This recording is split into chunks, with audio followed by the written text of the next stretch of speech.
So we talked a little bit about this, but maybe you can shed some light. Like, how has it been? Because I know for me, it's been an advantage to do business in Miami.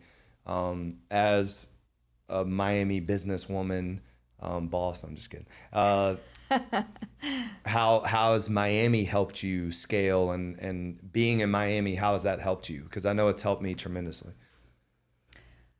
So that's interesting. I do believe that your general well-being affects how you function and how you do with the business and your creativity. And so I feel like being in Miami, and this is preference, of course, because some people enjoy snow and the cold and stuff like Mm, that and the like seasons, and that's fun. But I'm the person, I like the sun, I like the palm trees, I like the water. I feel very happy and relaxed in places like Miami. So when I got here the first time, the biggest difference was in how you feel. Like for me, this was it. So it's such a place that you can be going so hard, working and just grinding and do what you gotta do, and you know, very like on top of your things. But then from 1 hour to another, you can decide you're on vacation now. So it's such a relaxing place mm, if you decide to. So immediately you can disconnect so easily because it's Miami. Because and it's a lot of people think Miami is like partying and it's everybody's snorting cocaine or whatever. It's not like that at all. It's really Miami. It's what you make it to be. I don't party at all. I go to sleep at 9:30. Okay, I drink like 2 glasses of wine a week. So yeah. I'm not about that at all. I don't live in busy areas. I live in Doral. It's like a residential area. House is not even condos like I used to be here, but it can be very very relaxing experience the whole Miami living, and so you definitely can have it very very much relaxed. And so for me, this is what affects me the most. So it's the warm and it's the sunny and it's lovely and it's vacation if you wanted to. And so this is definitely helps the creativity and how you function. For me, it's Mm. important. And what about like the connections? Have you found Miami is a great place to network You and know what? This has been crazy. yeah. This has been crazy as well because Miami is Miami is a place to be. I mean, I think right now, if I'm not mistaken, this is the biggest place, the most saturated for entrepreneurs in the whole country, if I'm not mistaken. But I'm sure you see this. I'm pretty sure everyone is like has a business or they have their own thing for the most part. It's an interesting place too. Sometimes you ask a person what they do for a living and they cannot give a straight answer. That's Miami too. But anyways, there is my point is because a lot of people bring the businesses here and people bring a lot of money to Miami. There is just absolutely insane people and insane connections that I've made here, and it's been absolutely crazy. Like I've met people, random businesses, multi-millionaires, billionaires with B, Mm. and it's a crazy mix. It's a crazy mix. This is where it's so easy, I feel like, to meet very successful, very professional people, because in Miami, if you don't go to work, you don't have your own stuff going on, you won't survive here. No. You Well, won't it's too survive. expensive. Miami is Yeah. not for the weak. No. And so it's been incredible that the surroundings that you can put yourself in Miami is unmatched, I feel like. And it's been exceptional. And not even for my business, like you asked as my business, but it did not affect my business at all actually. However, it affected me personally. Hmm. My best friend that is a biohacks owner, Dr. D, just things that I learned from this guy, right? And then people that he introduced me to, for example, and he keeps introducing me to this very strong, very successful people. It's things that you learn about businesses in general, about how they live their lives and what makes them so withstanding and so resilient and keep pushing. You're looking at these people because this is takes it takes such qualities, such character to build something so massive, multi-million-dollar business. And in Miami, it's a normal thing. It's like I always joke about this. Where else? It's not a joke, but it's a funny thing. Where else in this country will you see a Lamborghini Huracan in 12 different colors in one day? Yeah, exactly. Right. Unless you like Yeah. somewhere else, like Dubai, yeah, okay. Yeah. But it's just But even crazy. I mean, I've been to Dubai, and it's not even as crazy as here. Miami is a crazy. Miami is it's- crazy. Like the one thing that I always crack up at is because it is funny, is when you see the carpool lines. Yes, go And in the it's parking lot of the just gym, right? nothing but Range Rovers and You have Lamborghini here, you're not special. Yeah, exactly. You're not and special. when I was because I think you used to go to the warehouse, right? Like when I had the gym at the warehouse, that's where your son first went, right? Or Yes, but I haven't been. No. no? Okay, well, no, it's Yeah. gone now, so Yes. it's here now. But what I'm saying is even when we had a no AC warehouse, when you'd walk outside, there was Rolls Royces, Lamborghinis, Ferraris. Miami's it was a wild. movie. Yeah, it's definitely a movie for And sure. so you definitely, because of these people that you get to rub shoulders with, I've learned so much, and I'm so thankful. This place is crazy. Should I have Dr. D on the podcast? Why not? We He's a should. smart guy. He is very smart. He's a very connected, He's a very character. smart. He's a character. He's one of the most interesting people that I've ever met.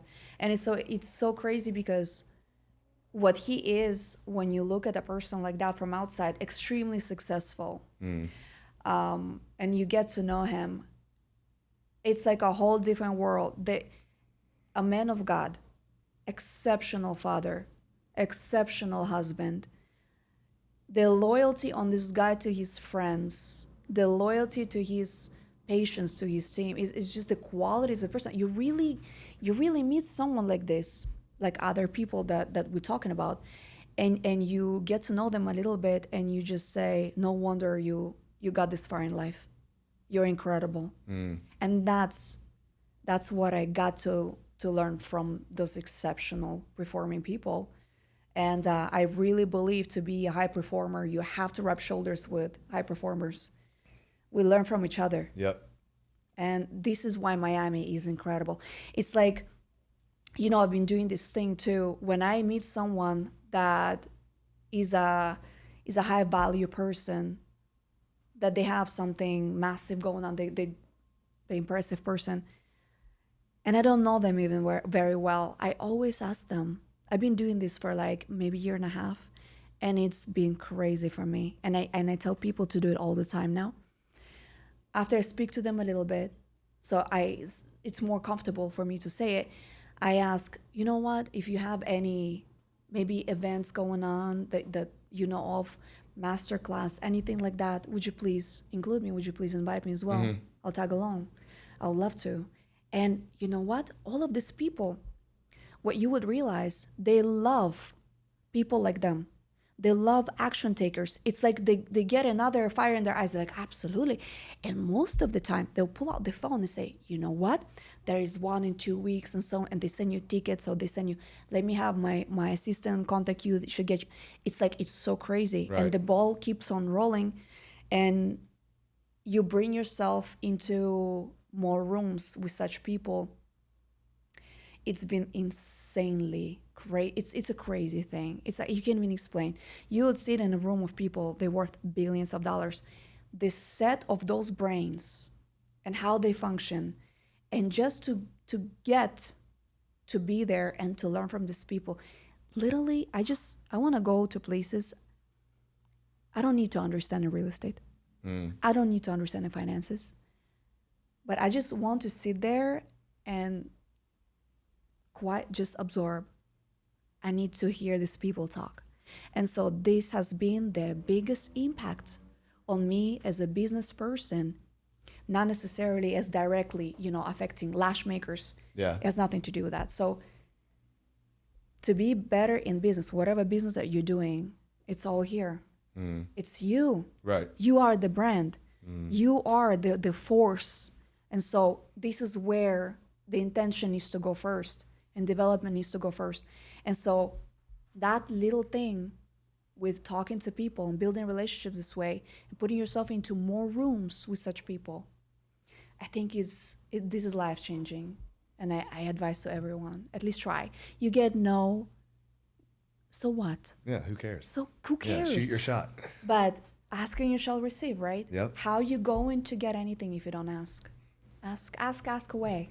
These Love people are incredible. They want to help also. Most of the time, they love the hungry, the go-getters. They so love it. when I get the DMs of like young people asking if they can, you know, can will you be my mentor? Will you, you know, work out with me? Whatever. It's like I spent like a couple of hours with this one 24-year-old kid that wants to be, you know, a trainer or whatever, and it's very rewarding to be able to mentor somebody, be able to pour into somebody, because I've spent 25 years, you know, doing this, and so you want to give back. I mean, that's why you do it, you know, because what's the point of, you don't want to keep everything to yourself. Yes. So as you said earlier, and I know this just because of my wife, like the lash business is like a big business, like Yes. big business.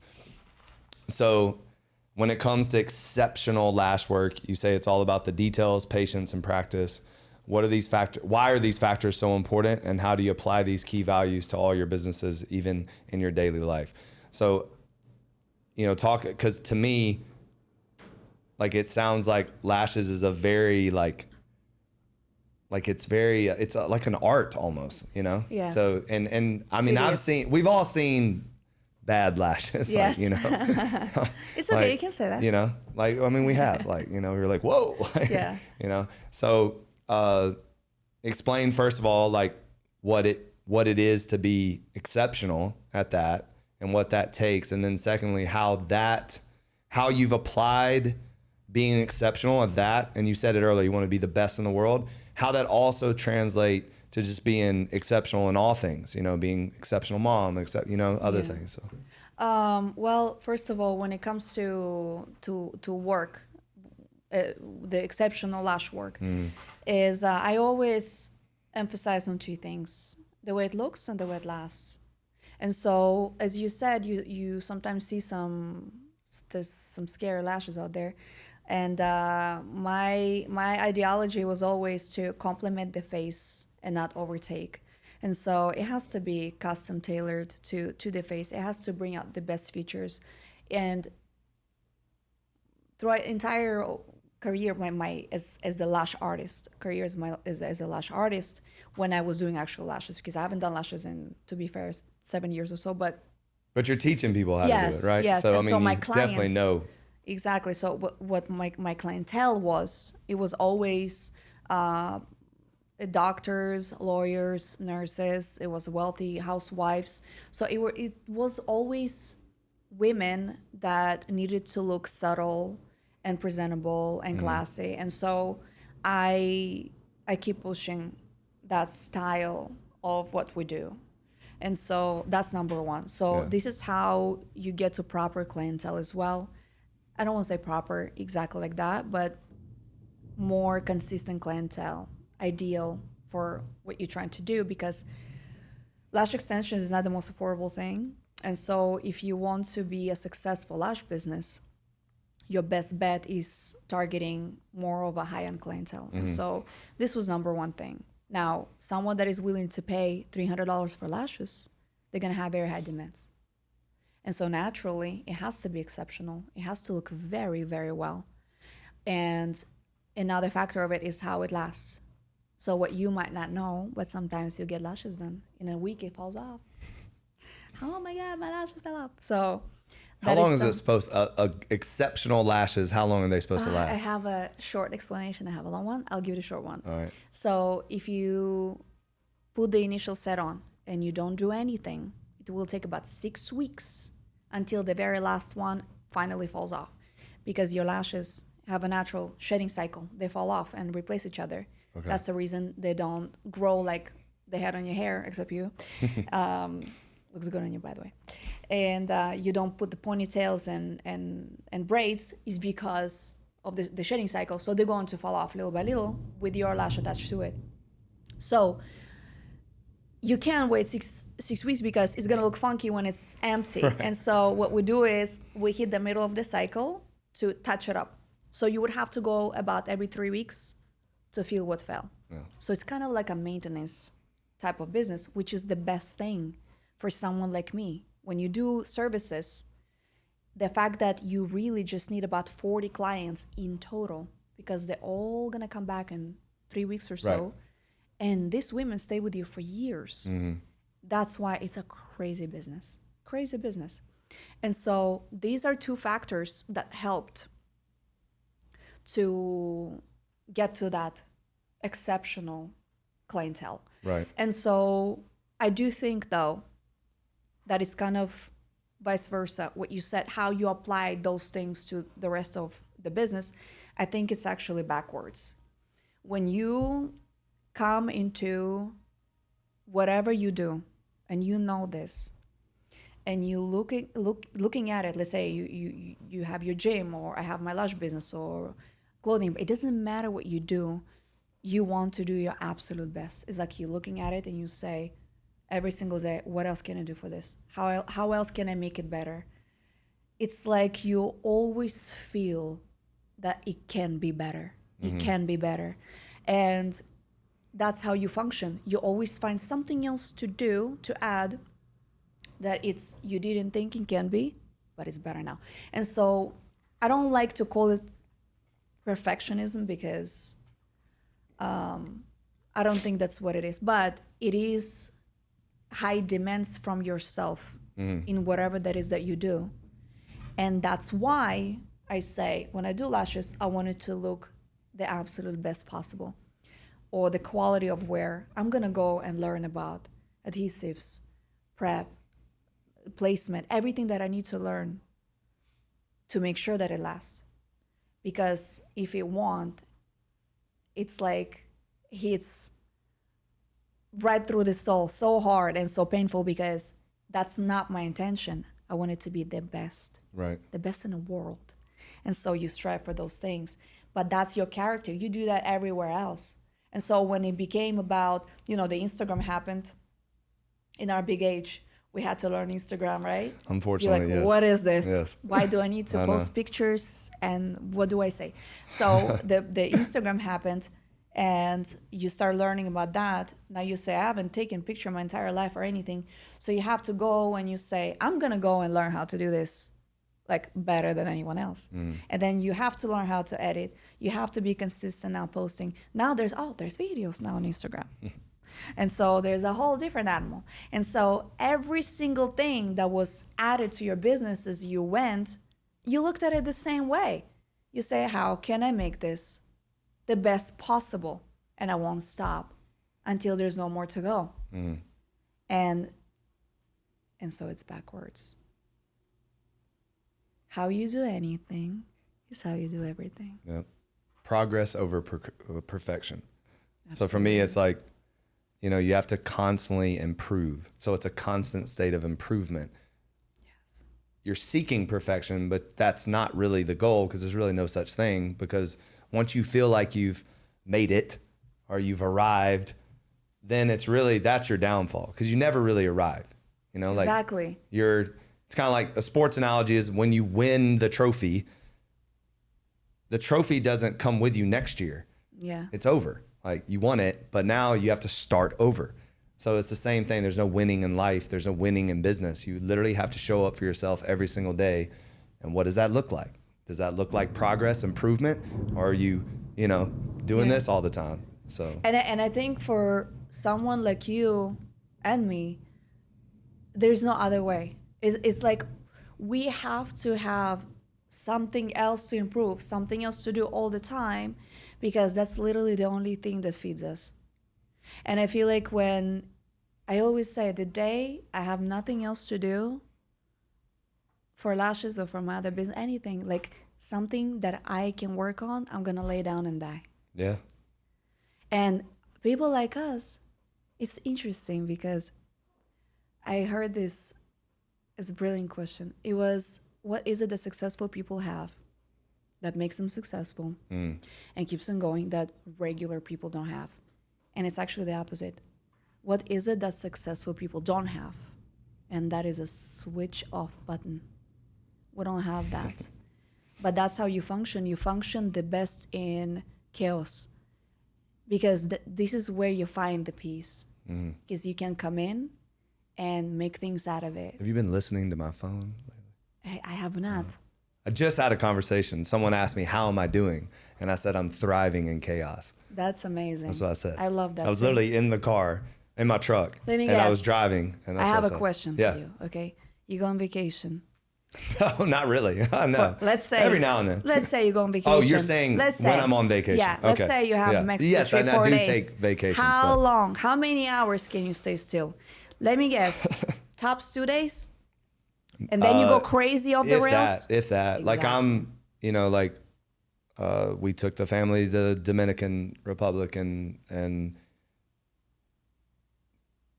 2.5 days I was ready to go. You're ready to go. Like, and it's not that I'm not enjoying myself. It's that I need something to do, to improve, to work on. And so when you're on vacation, you're not really working on anything. And then also too, when you've been doing this as long as I have, I mean, I'm 47, your body also is so used to, like, I actually feel worse if I don't wake up early. I feel worse if I sleep more.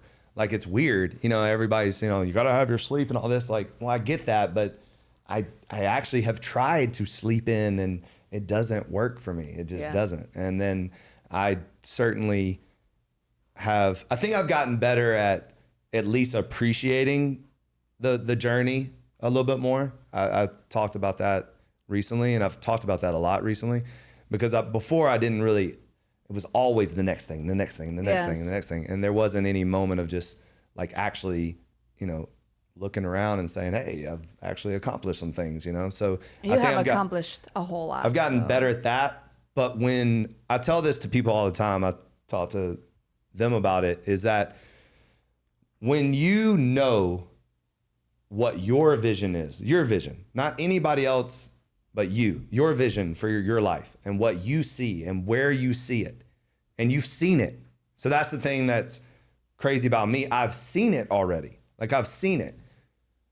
So because I've seen it and I haven't arrived yet, then I'm not stopping. Like, exactly. And it's like, and I have this drive that I'm still going, and it's not material things. It's not, but it's a freedom.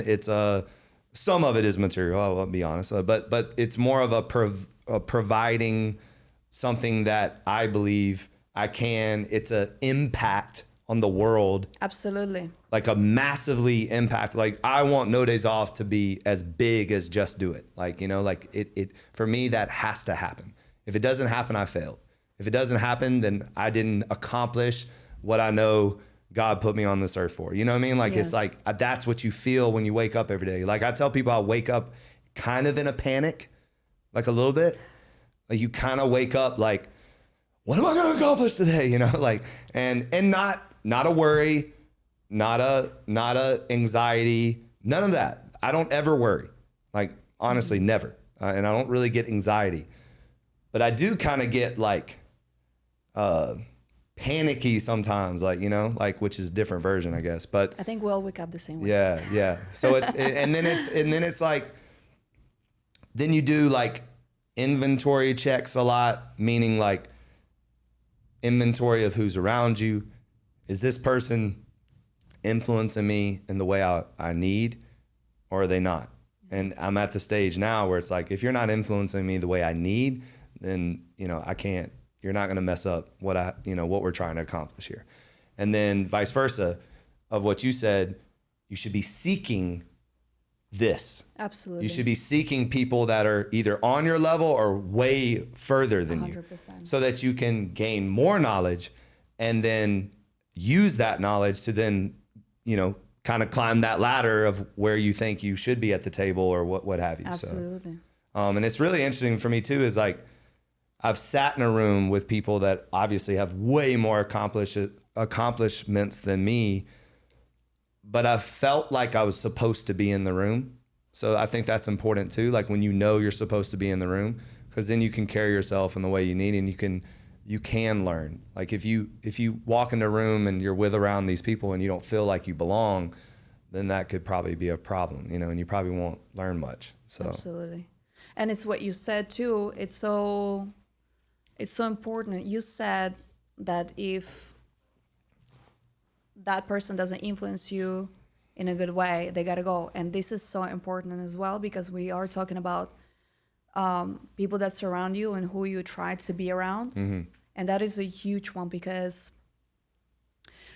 sometimes I talk about this so often, because I do try to encourage people to do exactly that. It's important who your friends are. It's important who you date, who you marry. People that around you are the people that will make you. And so a lot of times people tell me, but I don't know anyone wealthy and healthy and happy, because I always try to say, be around people that are wealthy and healthy and happy. And so sometimes it's, I don't know anyone like that. And so they stay with people that bad influence, that they're people with no goals in life, and they're pulling you down with them, and the negative influence. And so it's important to note that it doesn't work like this. When I meet someone that is good influence on me, or that is wealthy or beneficial for me, or can help me in life, while keeping the others, you have to get rid of the bad influence first. If that means you're going to be by yourself for a while, then that's what needs to happen, because it's interesting thing that someone that wants for themselves good surroundings, and they have very clear vision of people they willing to be around, they don't want to hang out with someone that is a loser, whatever that might be in life, or in you know, just, and I say this word harshly, but the bad influence in any way. So I'll put it there. And so they don't want to hang out with people like that anyways. Right. And so you have to become the person that you would like to hang out with first. And so you gotta ditch those people. Many times people struggle to do it. It's like dating. It's like dating a bad guy that is a cheater and there's a liar, and wait for a better one to come along and then I'll switch. It doesn't work like that. You have to ditch what is pulling you down, that doesn't align with where you're going and what you want in life, and then work on yourself, become that person that you would like to hang out with. And so when the opportunity does come to get in a room with stronger people, better people, all of a sudden people want to be friends with you. Right. And that's the trick as well. Yeah, I always tell people, you know, especially single people, become the best version of you first and foremost, because if you're not becoming the better version of yourself, then when you do meet the person you should be with, you won't be ready. So when you actually meet the person you're supposed to be with, you need to be the best version of you at that moment. Because if you're not, then there's not going to be any chemistry there. Because you'll meet a person that's on your level most of the time. Exactly. You always end up with someone that you're ready for. Right. Exactly. That's for a great better way to say or it. for Yes. the worse. Right. Absolutely.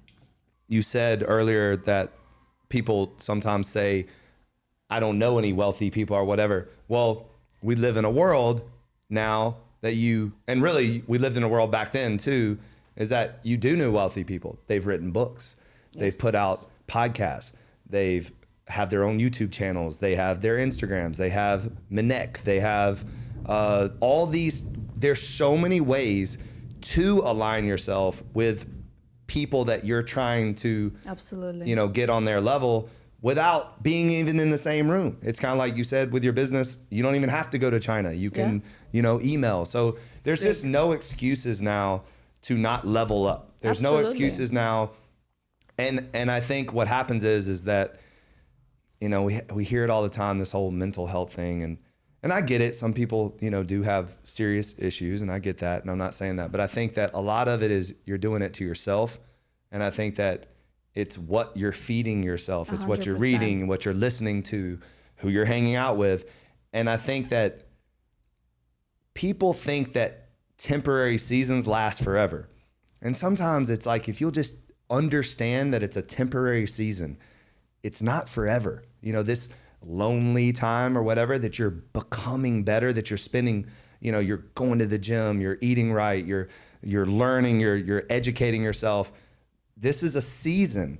And then what's going to happen is you'll actually meet the people that are also doing the same thing. And then you step into a new season of community and people. So another thing I would say is there's plenty of places. And one of the places I think is an amazing community, obviously, is Legacy. Is that I just had this conversation with multiple people. And actually it happens every week. But I had a conversation with more than 4 women in the gym. And they all said of how incredible the community has been for them. And so you have to also get out of your comfort zone a little bit. And, you know, if you don't like group classes, go take a group class. If you don't like yoga, go take yoga. If you don't, you know what I mean? Like, but even being here, even if you come to train, you know, it's like, it doesn't matter in what format, you're still around a lot of great people. Exactly. A lot of great like influence. It doesn't matter. What I'm trying to say is just, sometimes it's those uncomfortable things that you just got to push yourself to do so that you can step out of your comfort zone and step into a new arena for yourself. You got to put yourself out there in the proper settings for sure. And like you said, right now, you don't have to do it in person sometimes. You know, the power of social media is absolutely incredible. And you learn, again, for absolutely free. You follow these incredible minds on social media, Instagram, and you learn psychology. You learn about business. You learn all these different things through Instagram. Is incredible. And what you said is what you're feeding yourself is absolutely everything, especially nowadays when we have all these crazy things available to us. I mean, so easily accessible, bad things, not beneficial things. And you really have to be very, very conservative with what is it that you consume. I can tell you this, I mean, even myself, you know, my life changed when on Instagram, I found out about Bob Proctor. And I read a book. About what? Bob Proctor. Bob Proctor? Yes. And who's that? He has a book. Okay. He has multiple. And the book that I read that I found out on Instagram, it's called It's Not About the Money. And it changed my life. And so from there, it's like a whole new world opened up because you find these brilliant people that you literally learn from every single day just from being on Instagram. And it's incredible. This is influence too. I can tell you, I meet someone, a boy or girl, and I look who they follow. And I can tell you everything about them. You can tell by a person what is it that they choose to consume. And you can already point out some traits that they have for sure. And so this is very important, is the consumption. You know, you just look at people like what they like. You look at the following list you've done. You go and you see they follow motivational speakers. They follow business people. They follow authors. They follow people that feed their souls and their mind. And this is when social media is an absolute gift, in my opinion. This is incredible. You see them following, OnlyFans girls, bikini girls, stuff like that. Those are the people that keep dating bottle girls and whatnot. And it's no disrespect to anyone, but the consumptions, it's what really, really is the number one thing, is you have to choose from that right there, social media, and then where is that you going? And speaking of gyms, you know, let's throw shade. Why not? We're already here. Speaking of gyms, you know, sometimes you would go to a gym, to a facility. There's always a community. There's always certain surroundings. And sometimes I've had in my life before scenarios where I said, I'm not coming back here because whatever going on around you, the drama or things that you see you strongly disagree with and it just doesn't feel right, you gotta step away from that. Right. And so you change the gym. And so it's the places and it's the social media. And yes, like you said, it's not necessarily in person sometimes, which eventually it's going to be. Yeah, it'll open the door to that. So Yeah, absolutely. Yeah. I recently just made a decision to not follow anybody, and because then one of the main reasons, Wise man. one of the main reasons was I didn't want to.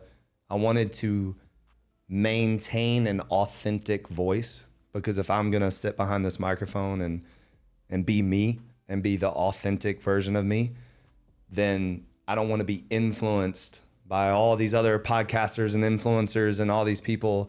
And I'm not saying they don't have something to offer, and I still watch certain things on like YouTube and things like that. But as far as just being fed stuff all You can't day help long, it but absorb. yeah, and then Absolutely. also too, it takes you down a lot of rabbit holes, and Yeah.